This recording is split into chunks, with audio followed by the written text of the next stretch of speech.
giving consumers a financial edge, providing economic tools designed for you to win. With the Empirenomics business guru Al Mills and the credit lady gem dropper herself, Monique Macklin.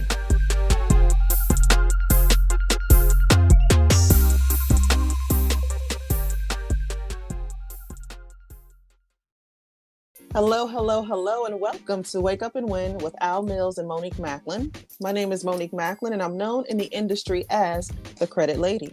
And hey, this is Al Mills, aka the Prophetic Financier, the world's #1 socioeconomic mobility mentor. All right. Now, we have created a space that is designed to enlighten, empower, and edify people to their next level of economic success. On this platform, we do that by having conversations that require you to examine your current situation and make changes as needed to get you to the life you desire to live by thinking better, banking better, and leveraging better.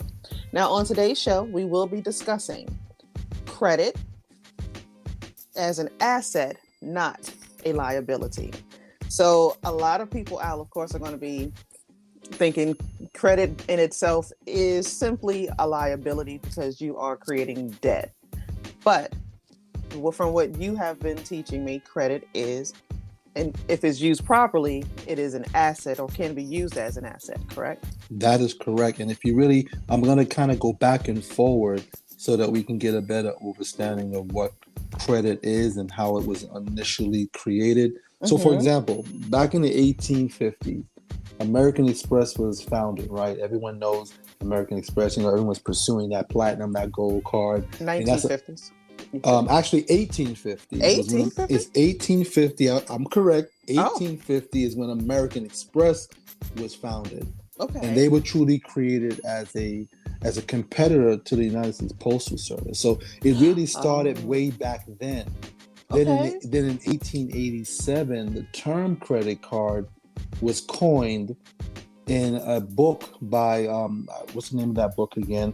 Looking Backward by Edward Bellamy, which he spoke about the credit card, right? And so that's when the first credit accounts regularly were used by merchants with trusted customers back in the early 1800s. And then in the 1900s, oil companies and department stores used them interchangeably for their valuable customers. But it wasn't until 1950 when Diners Club became the #1 to put them into businesses to accept charges nationwide. Does that make sense? No, it does. It does. Definitely. And then from 1958 on, Visa was founded under the brand American Card, and they began to create these merchant services where you process credit cards. But overall, as we know, the credit cards began really popular in the 1950s. So that's something that our grandparents really didn't get involved with because they were dealing with, you call layaway plans. Exactly. So they didn't know nothing about credit. It was like, go to work, go hard, pay interest, go to the store and pay down your furniture, pay down your jewelry bill, or whatever the case. And you'll be able to take possession of it at some point in time. Correct. Without having that debt looming over your head, which they didn't understand, which is why we're in a predicament a lot of times today where people have so much credit card debt. Because we don't understand it. And as you and I just discussed a little while ago, it was, a generation is 40 years now? That's correct. Currently we're really just shy of 2 generations, which is why credit is still a big mystery to so many people trying to navigate that world. But from what you teach it to be used as an asset, something that pays you as opposed to something you're paying for. Well, let's first look at debt is a product. It is. Most folks may not understand that. Debt is a product, and it's a promise that can be sold to another with the expectancy of receiving payments from that promise. Now, again, there's good debt, there's bad debt. Now, once again, before I move any further, once again, it comes to that time of that financial disclaimer. We are not advocating or giving financial or tax or accounting advice. This is purely for information and educational entertainment purposes only. So now my lawyers are happy. But yes, debt was considered a product.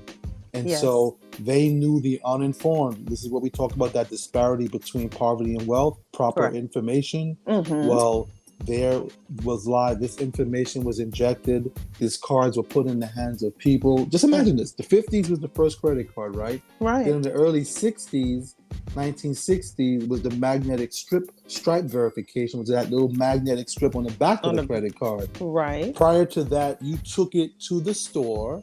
Oh, they put it in a machine. Right? And they put the little carbon thing that had the ink impressment on it, and they kept a copy of the receipt showing that you physically were there. Correct. I remember seeing those. Right. And then it moved on in 2010 to the EMV chip technology, which is the chip that you see in the cards now without having to use the magnetic strip. Now, you can use both, but highly used now is the chip. Where you can just tap the POS terminal without even having to insert the card. Oh yeah. Or have your phone. Correct. So bringing that fast forward, with less than almost 2 generations later, going to 3, no one really taught anyone the application of how to utilize credit. So everyone normally used it to acquire. Yeah, to get stuff. Those shiny objects. So the first rule we know in financial intelligence is, when it's concerning your personal credit, never utilize your personal credit. You should be leveraging your personal credit. Correct. Now, when you say leveraging, so people understand that, what does that actually mean? Okay, leverage means, by definition, the use of borrowed money or capital as an investment, expecting the profits to be made that are greater than the interest payable.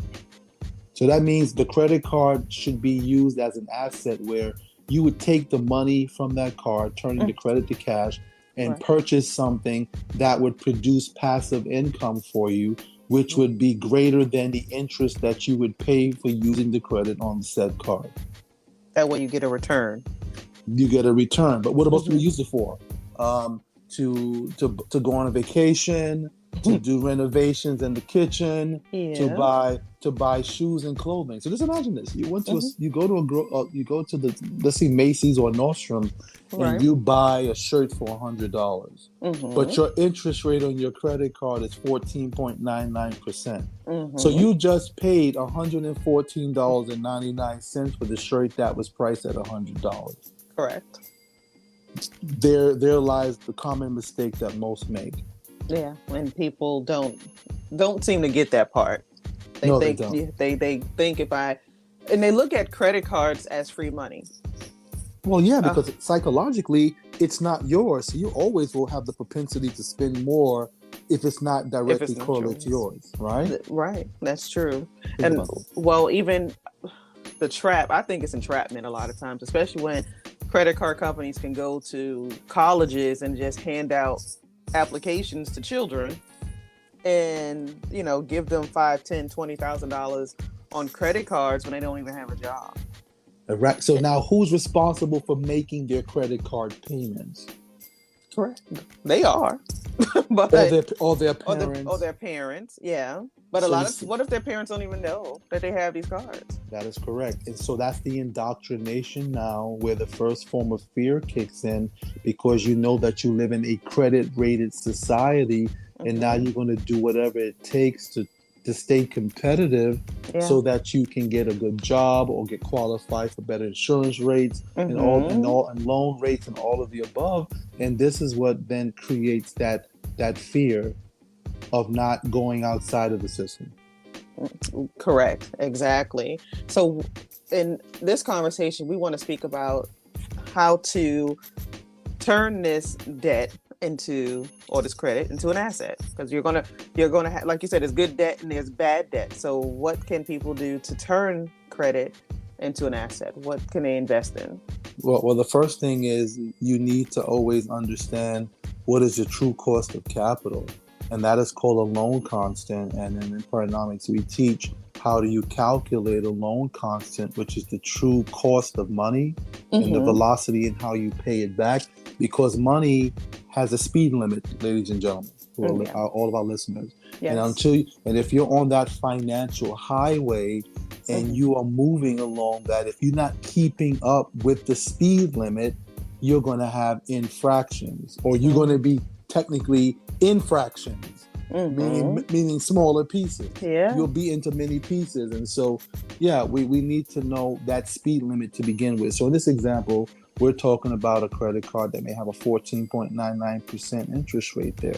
Okay. Right? And so you'd want to invest in something, take that cash and utilize it from the credit card into something that can at least minimally service the payment on the said credit card in doing so. Right. That's how you turn it into an asset. That credit card is OPM, it's other people's money, aka the banks, and you're able to take that funds and acquire what we would call socioeconomic mobility mobiles and empirenomics, which are vehicles that help you attain your economic status, upliftment.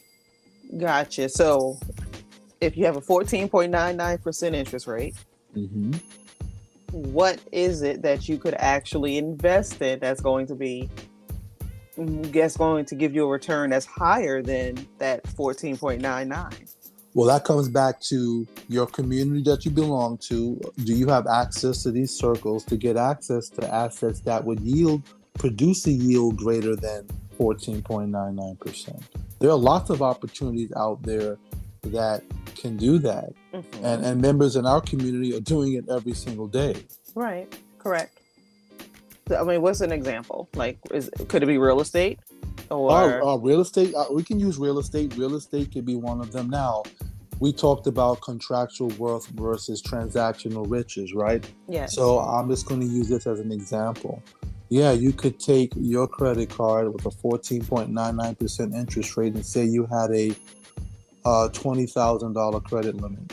Okay. If you learned how to manufacturally spend and turn 10,000 of that credit into cash, you could then learn how to control a piece of real estate. So in this example, let's say you were able to control a piece of real estate that is worth $100,000 for $90,000 if you gave them $10,000 for an option. Okay. And now that $10,000 is controlling a $100,000 asset, but you also have $10,000 in equity there.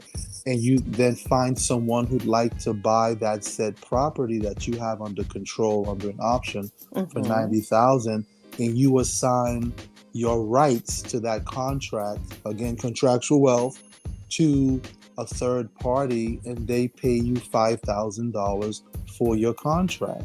That means they're now buying that said property for $95,000, and they paid you, because they paid you $5,000 for your contract. So you now got your $10,000 back plus your $5,000. You made 50% return on your $10,000. On your $10,000. So now that 50% yield is greater than 14.99%, and thus far you could then pay back. You could pay back the $10,000 with the interest, and you still have leftover. Correct, and that's in the wholesaling game, right? And that would be in the wholesaling game if you properly know how to control assets using an option. Again, that's a tool that is used with financial intelligence, and if you learn how to do that, you can create yields that are greater than most people would ever imagine. But you have to be responsible for this information, because you can't go around telling a person, well, I'm making 50% of my money. They're going to think that you are a Bernie Madoff type of situation. You're a scammer. Yeah. So you cannot share certain information with an untrained mind. That makes sense. Because not everybody believes that that's possible. Now, is there a way to use the credit to create some compound interest, let's say? Oh, absolutely. You can take that same credit card with 14.99 and put it into another account that is performing greater than the 14.99. And as you get the interest returned back on it, you just keep rolling it over, and you're now creating compounded interest. Right. And then you can use the interest that you're earning to pay off the debt. Correct. And there's multiple strategies for that. I mean, depending on if the credit card is new, you can get a 0% interest card for 18 to 24 months, and you got 18 to 24 months to compound the interest, or we call that interest arbitrage in our community. Yes. That's banker language. Right. We get to know our tribesmen by the language in which one speaks, so that's important. And so yes, that's how that's done. Okay. So when it comes to, I guess, credit itself, what is I know we're talking about ways that it can be an asset, but of course, we also discuss how many people are using it just as a liability, right? So we have to, this is also, again, a way that we have to shift our mindset in thinking about how money is used, how money is to be used, I should say. Because most of us are just getting these credit cards, and we're trying, like you said, go on trips, get Louboutins, get LV bags and all those wonderful things. But we have to learn how to take the money, other people's money, and then utilize it for our own good, for the far game, not the immediate game. The immediate game, we have to learn how to use it for future wealth building strategies in our life.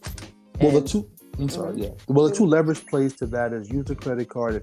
If you properly spend on a properly chosen credit card, let's say it has reward points for cash, you can build up cash rewards there and convert it to paying the bill down, or using that cash to make a purchase where you're now earning things for free. Or if you have travel miles, after a point in time, you can travel certain places or build up hotel points and perks. If you begin to learn how to strategically use the spends, you can have the luxury things of life. So the key is never finance your luxury life with your credit cards. Let the credit cards acquire assets, and then from the fruits of the assets can finance your lifestyle, can pay for your luxury lifestyle. Exactly. We just have to take an additional step to really see the leverage and see the empowerment. You got to have some patience.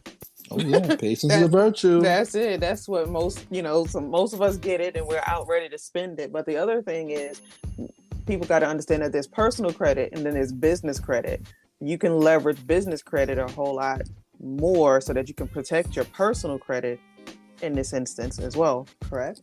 Oh yeah. Well, can you imagine this? Well, we know personal credit, and you're the credit lady, so you know this better than most, is that there's utilization requirements on your personal credit. Exactly. Whereas on the business side of business credit, there is no utilization. Yeah. So if you learn the interrelationship between you having personal and business credit cards, you can do what is called the balance transfer game and remove your liability for utilization from personal, shift it to your business, get the points, and then put it back to the personal to free up the business. So you get to learn that process, and life becomes really fun and dynamic. Yeah, and it is a game.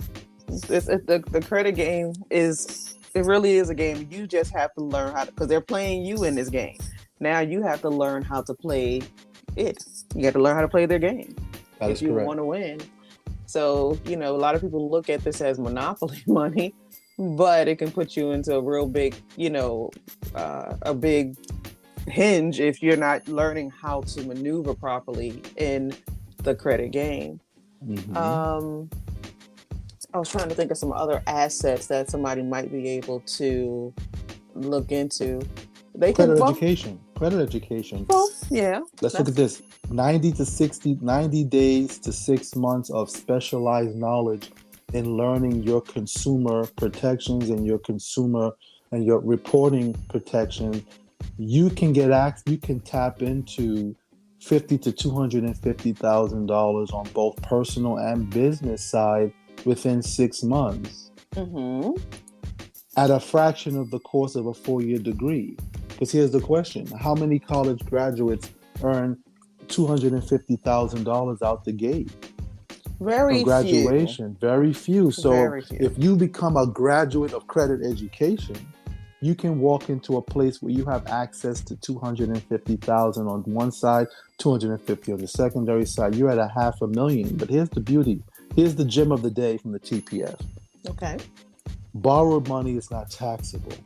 It sure isn't. So if you learn how to amass OPM that's Yes. not taxable, Mm-hmm. you're winning now in the tax game too. And that you can learn when you follow and be a part of Wake Up and Win show. Yes, for sure. Now, one of the things I did want to definitely point out is there are, in my head, there are 7 C's to the credit game. Ooh, I love to hear those. Let me see. There's character, capacity, collateral, contribution, control, condition, and common sense. Common sense. I love the common sense one. I was playing today. I'm aware of the 7 C's, but common sense is the most prevalent thing, but it's uncommon amongst common Exactly. That's why I saved it for last. So common sense. We have to learn how to assess our, the risk in the whole credit evaluation factor. So, but common sense is what a lot of people tend to lack because they want immediate gratification. They want that thing right now. And they have to understand that, you have to look at the big picture. And a lot of times it's not just about you, especially if you do have children, if you do have a family. You have to start thinking long term, not just about, putting my kid in some Jordans today. Let me figure out what is going to be most beneficial for them tomorrow. Yep, we need to stop mortgaging our lives for temporary things. Exactly. By investing in things, or even showing our children how to invest in things, because nowadays they have green light cards, and I know my grandchildren are being paid on their little green light card for their allowances, and my daughter and son-in-law make them do things like, it's not just if you want something, you have to save for it. And if you want to go and buy something, it's not just, I'm going to give it to you. What have you done to earn that? Or let's go ahead and, let's invest in something, because they've been teaching them how to sell things online and things like that, so that they can create income that way. So you have to start teaching your children other ways to amass or earn, not just through wages, but through other ways as well, so that they can just think on a different level, I guess. Yeah. Not just about being employees, how to use other people's money, because that's what the wealthy are doing to amass their riches, their wealth. OPM. It's either other people's money, time, energy, or relationships. And the one thing that you want to you want to control mostly is your time. Time is your most precious commodity. Yeah. That's why you don't want to mortgage it. When you use the credit card as a liability, what you're doing is mortgaging your future for a charge for today. Yeah. A lot of times when you put people's their debt into one of those systems that breaks it all down, and how long it can actually take to pay off, say, $100,000 in credit card debt, that can be well past their mortgage. Well, it's funny that you say that. When dealing with credit, the question that you have to ask yourself again is, what is my credit doing for me? Is it making me money or costing me money? That's how you determine if it's an asset or a liability.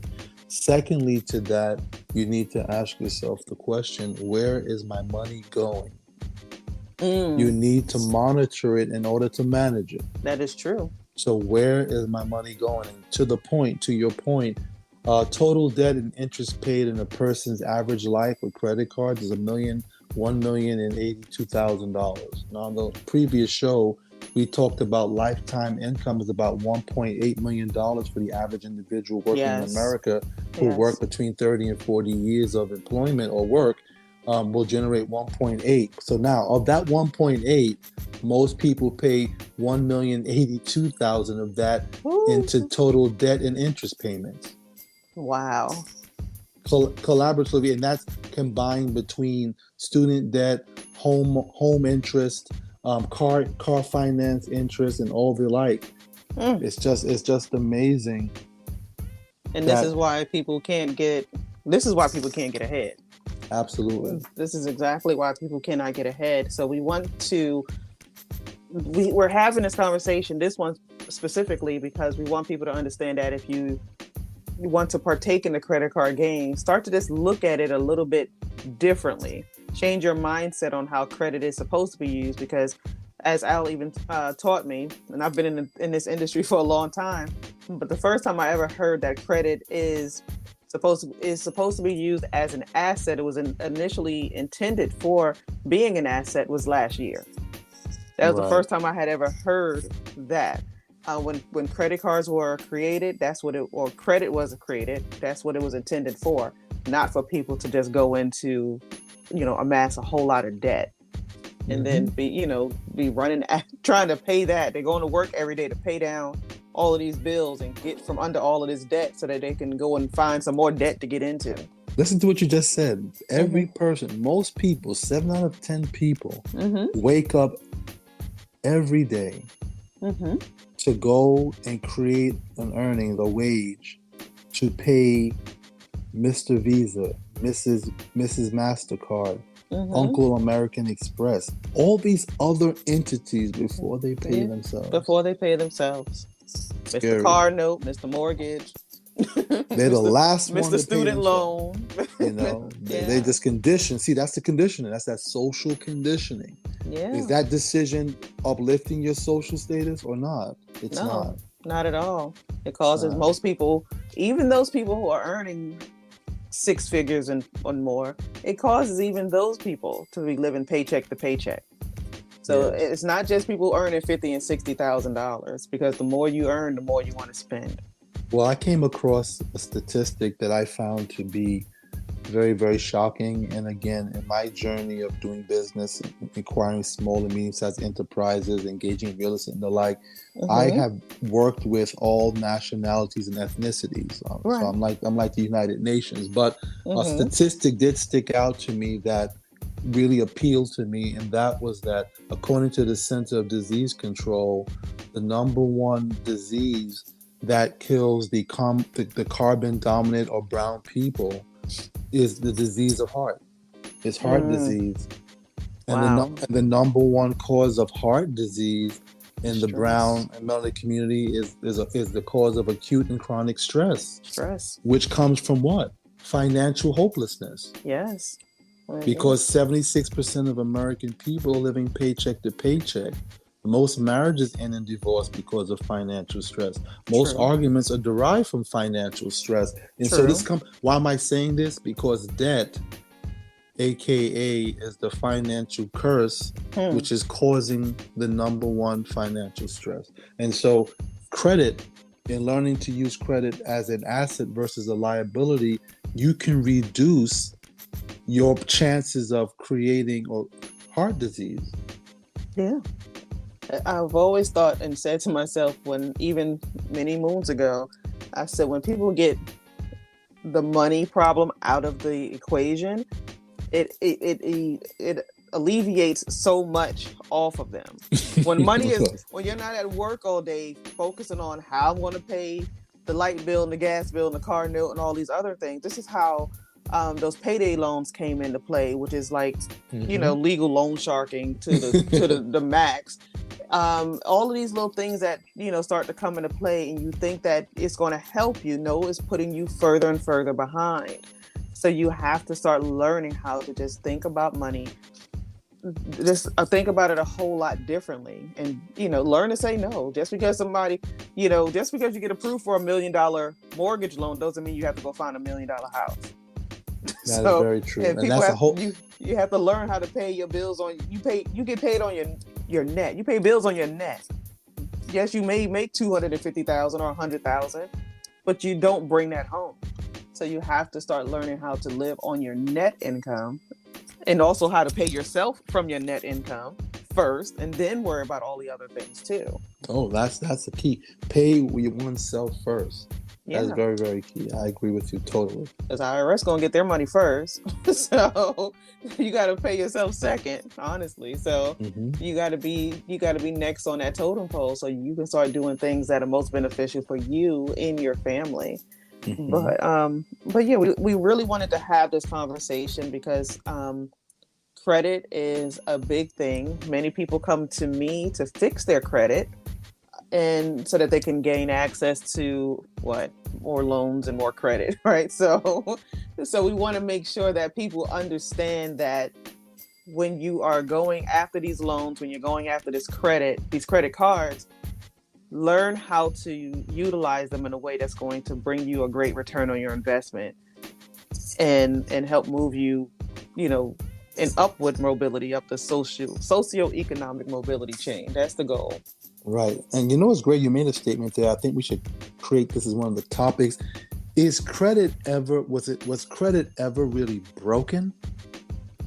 No. That's a good conversation to have. Just thought about that. Yeah. Okay. I'll write that down. I will definitely write that down for one of our conversations. But yeah, this has been a great conversation. And if you want to learn more about how you can start using your credit, your personal credit as an asset, your credit cards, how to access credit cards and loans to start building assets in your favor, then definitely go to wakeupandwinshow.com or follow us on Instagram at wakeupandwinshow. And that way you can connect with us and we can show you how you can, learn more about how we are helping communities. This year, we're looking to help a lot of people just change the financial trajectory of their lives moving forward. Absolutely. And again, don't be afraid to, DM us your questions. That could be a topic for the show. Oh, yeah. Or any specific questions on how you can maybe begin to take the journey to be a part of our comment unity or AKA community. Let's do it. Let's make it happen. As Monique mentioned, we're looking to transform a multitude of households, more than 5,000 by the end of this year. Correct. And you could be one of those 5,000. We kept it at a small number because of the level of intense focus that we place on each member, but it's worth it. Definitely. In the years that I've been partnered with Al, I've learned a lot. So a lot of these conversations we've had, but I just felt that a lot of people needed to hear these conversations as well. So that is why we're bringing it to the masses right now. So Al, you're awesome as always. Thank you very much. And again, you're a gracious host, and I love this having to chop it up with you and bring the knowledge to the people. Correct. Thank you so much. So we will speak in our next topic. We're going to be speaking about holistic accounting. Ooh, holistic. That's going to be a big one. And it's not what you may think it is for those of you out there. Okay. So holistic accounting is the next topic, and we look forward to bringing that to you. So until next time, you have a wonderful and prosperous day. As well. Peace and love. All right. Bye-bye.